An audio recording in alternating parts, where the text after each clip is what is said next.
What if you could actually see the future? I'm not talking about crystal balls or tarot cards, but just sheer brain power and imagination. Well, today we're going to talk about someone who, in a lot of ways, did just that. His name was H.G. Wells. So here's the big question, right? Could one guy really predict the entire 20th century before it even started? I know it sounds like something straight out of one of his own novels, but believe me, the evidence for his foresight is, well, it's just mind-blowing. I mean, just look at this list. Long before these things were even a glimmer in an engineer's eye, Wells was writing about them.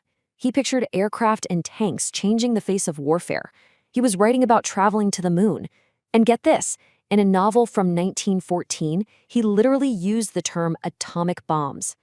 And on top of all that, he described these global information networks that sound an awful lot like satellite TV and the internet, don't they? Okay, so who was this guy, H.G. Wells? Well, he wasn't just some novelist turning out wild stories. No, he was way more than that. He was a historian, a journalist, a really sharp social critic. People back then saw him as this forward-looking, almost prophetic figure who was using his amazing gift for writing to show everyone what was just around the corner. All right, let's get into what made him so special. I mean, plenty of people had written about fantastic stuff before him, right? But the reason we call Wells the father of modern science fiction is because he had this incredible knack for making the impossible feel, well, possible.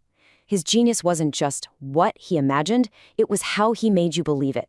He found a way to ground these wild ideas in reality, and that made them absolutely compelling.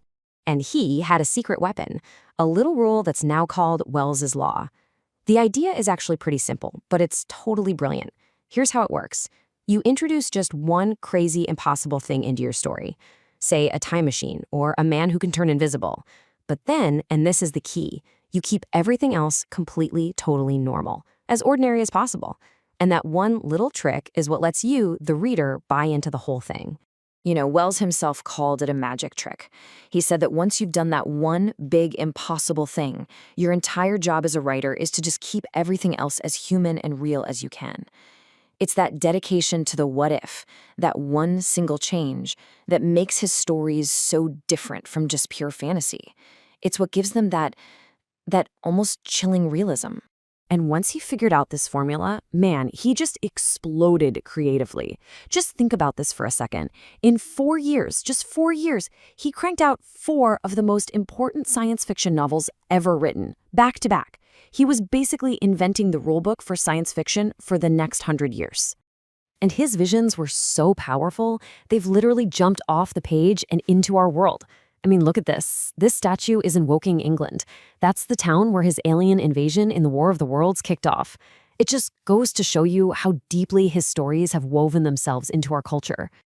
But here's where the story takes a turn. If you only know Wells for his science fiction, or scientific romances as they used to call them, you're really only getting half the picture. The man had incredible range. He was also writing about gritty social realism and popular history. And this is what's so wild about him. It's almost like he was 2 different authors rolled into one. On one side, you've got the Shakespeare of science fiction, the guy dreaming up time travel and alien invasions. But on the other side, he's this sharp-eyed observer of everyday English life, writing these novels that were so good, people started comparing him to Charles Dickens. I mean, talk about range. And as if that wasn't enough, he didn't even stick to fiction. In 1920, he comes out with this book, The Outline of History, and it becomes a massive bestseller. It basically took world history out of the stuffy libraries and put it into the hands of ordinary people. It made history accessible for millions. And yeah, it also made him a very wealthy man. So you have to ask yourself, right?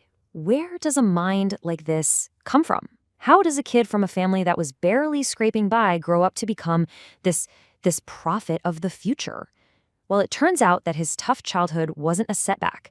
It was the very fuel for his fire. You can really boil it down to 3 key things that made him who he was.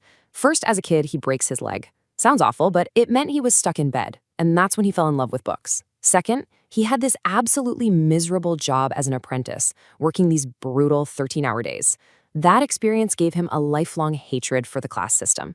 And third, and this is a big one, he won a scholarship to study biology with the legendary Thomas Henry Huxley.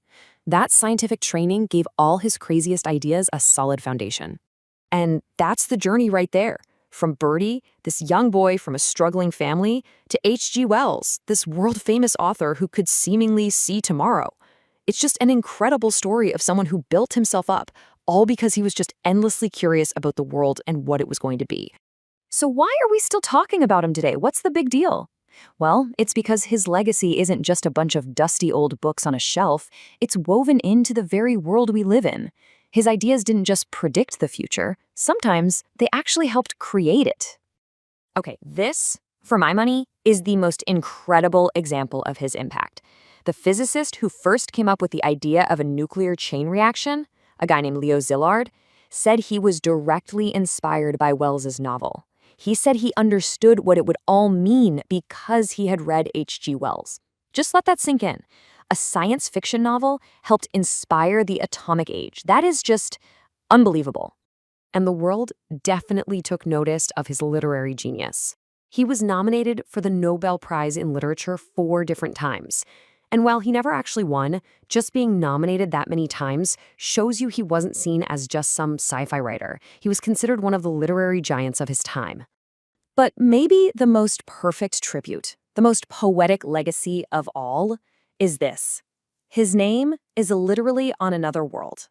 There is a crater on the far side of the moon named the H.G. Wells crater. How perfect is that?